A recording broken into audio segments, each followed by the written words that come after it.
Olá, amigos. 16 de fevereiro de 2012, o cidadão de olho na segurança pública. É claro que o tema do momento continua a ser o movimento da Bahia que paralisou a Polícia Militar daquele estado. Tratamos desse assunto no último programa e foi expressa com muita clareza a minha posição a esse respeito. Posição que não muda. Os movimentos reivindicatórios de policiais militares devem ser feitos sempre sob a égide de pelo menos 3 condições: ordem, paz e disciplina. Devem ser ordeiros, pacíficos e disciplinados. E mais, respeitadores das autoridades e respeitadores da lei. Inadmissível que a força policial, que é militar, a força policial fardada, que é militar, paralise suas atividades porque existe óbice constitucional claríssimo. Aos militares no Brasil são proibidas a sindicalização e a greve. Essa é uma condição da profissão. E quando um cidadão brasileiro, homem ou mulher, adere a essa profissão, adere também às regras dela. O movimento acaba de ceder, depois de muita confusão e depois de um caos na segurança pública da Bahia, ameaçou espalhar-se para outros estados, teve um início no estado do Rio de Janeiro, envolvendo policiais militares e bombeiros militares, agentes penitenciários também, mas não passou, por enquanto, de uma ameaça. Talvez as lideranças desses movimentos tenham sido convencidas de que o carnaval não é um momento oportuno para movimentos desse tipo, em razão do possível desgaste internacional que ocorreria para o país.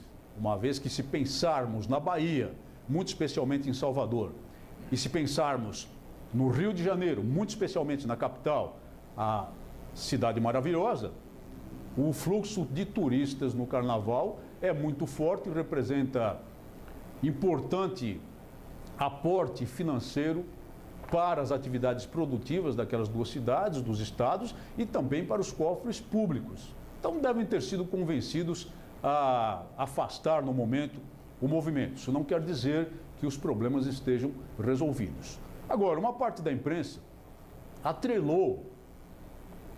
estabeleceu uma ligação imprópria entre esse movimento da Bahia e a PEC 300, a proposta de emenda constitucional número 300, que foi aprovada em primeiro turno, quando, no meu período na Câmara Federal, depois de uma batalha intensa de quase 2 anos, no país inteiro, de convencimento, de agregação, de apoio popular e até de mobilização dos policiais de modo geral, porque ao final ela acabou abrangendo também os policiais civis, embora originariamente ela se destinasse aos policiais militares e bombeiros militares.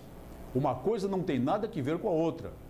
A luta pela PEC 300 foi no sentido de estabelecer um piso salarial nacional para dar um pouco de esperança a essas categorias de profissionais que, afinal, nos defendem a todos, em todas as partes do país, durante todo o tempo, com gravíssimo risco de vida e, frequentemente, pagam preço de sangue pelo exercício de sua dura e nobre profissão. Preço de sangue em defesa dos seus concidadãos, em defesa de pessoas que nem conhecem na maior parte dos casos. Então era um modo de atuar constitucionalmente para resolver os problemas insolúveis e invencíveis devido à insensibilidade dos governos estaduais, mais ou menos nos moldes da solução que se deu para o professorado com a criação do piso salarial nacional dos professores. A movimentação pela PEC 300 sempre teve muita pressão e participação dos policiais, mas de acordo com aqueles critérios que foram sempre parte da minha pregação, a verdadeira pregação que eu fiz pelo país, de forma ordeira, pacífica e disciplinada, respeitadora das autoridades, respeitadora da lei, respeitadora da ordem pública. E foi muito bem sucedida essa luta porque a proposta de emenda constitucional foi aprovada em primeiro turno. Foi aprovada. E deveria ter sido votada em segundo turno já naquela legislatura. Não foi por manobras impróprias, ilegais e inconstitucionais do governo, pressionando o Poder Legislativo, que aceita essa pressão através da mesa diretora da Câmara e do Colégio de Líderes. Essas duas entidades que impedem que a matéria vá a plenário para ser votada em segundo turno. Seria aprovada se fosse votada. E é inconstitucional deixar de votar uma emenda constitucional, deixar de votá-la em segundo turno, quando já tenha sido aprovada em primeiro turno, o que é exatamente o caso da PEC 300. Então não vamos confundir as coisas, mesmo porque parte da imprensa aproveita para voltar a fazer o terrorismo dos custos da PEC 300 que seriam impagáveis. Para começar, não há custos, porque a emenda constitucional, na forma como foi aprovada, não traz valor algum. O valor do piso seria definido posteriormente em lei que regulamentaria o dispositivo da Constituição. E, ademais, a maioria dos estados pode perfeitamente arcar com um piso salarial nacional razoável. O que não pode continuar a acontecer é a disparidade de um estado rico como São Paulo, o estado mais rico da federação, ter o terceiro pior salário policial do país. Não se admite motim ou revolta. Greve de polícia militar é contra o povo. Mas quem fomenta esse estado de coisas é a insensibilidade dos governadores, é a irresponsabilidade dos governadores que não conseguem entender a necessidade de remunerar bem uma categoria que dá a vida pelas outras pessoas, uma categoria de Estado, uma profissão essencial para o próprio arcabouço, que constitui a própria coluna dorsal de cada unidade federativa. E aí nós vemos no estado de São Paulo uma propaganda do governo do estado, publicada nos jornais de grande circulação, que mostra aqui números impressionantes. Assim, 2011, são tantos avanços que só podia ser São Paulo. Que números são esses? 12 bilhões de reais gastos na compra de helicópteros para a polícia. 1.260 novas viaturas policiais, 11 mil tablets, computadores de mão, de bordo, comprados para utilização para os policiais, especialmente os policiais militares, a fim de facilitar o trânsito de dados na verificação criminal, na atividade operacional da Polícia Militar.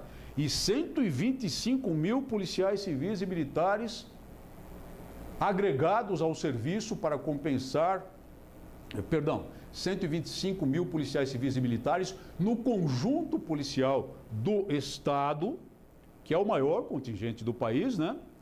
Com um agregado importante numérico no ano de 2011 em especial. Muito bonito. Helicópteros, viaturas, tablets, policiais contratados. Só que o salário de fome e o salário de miséria permanece o mesmo. Nós reconhecemos, é claro, que salário não é propriamente um fator motivacional. O que motiva o policial, o bom policial, graças a Deus, a grande, a absoluta maioria, é exatamente o valor de sua profissão. Ele é vocacionado, de modo geral, para isso. E corre os riscos dessa profissão porque acredita nela, ele quer defender os seus concidadãos e ele é um cidadão em armas para essa finalidade. Mas o vencimento digno ajuda, porque o vencimento digno dá ao policial uma certa tranquilidade. Sabe que a profissão é de risco, sabe que ao sair um dia de casa poderá não voltar, mas sabe também que não fica desamparada a família, sabe também que os filhos têm uma perspectiva de futuro. Sabe também que não lhe faltará comida sobre a mesa, o mínimo para uma vida digna a fim de criar a sua família bem como qualquer brasileiro quer. Material é bom, tecnologia, muito bom, excelente. Disponibilidade de bens e recursos para a atividade policial, sim, claro, mas principalmente o reconhecimento da dignidade dessa brava gente. E é isso que os governadores do estado negam. Todos eles. E aí não há exceção. É tão grave a situação que São Paulo é o terceiro pior salário policial. Rio de Janeiro, outro grande e rico estado da federação, é o pior. E o Rio Grande do Sul, outro belo, rico, majestoso estado da federação, é o segundo pior salário policial do país. Dá para entender isso? Eu não entendo. E certamente as senhoras e senhores também não entendem. Muito obrigado por sua atenção e até o nosso próximo programa.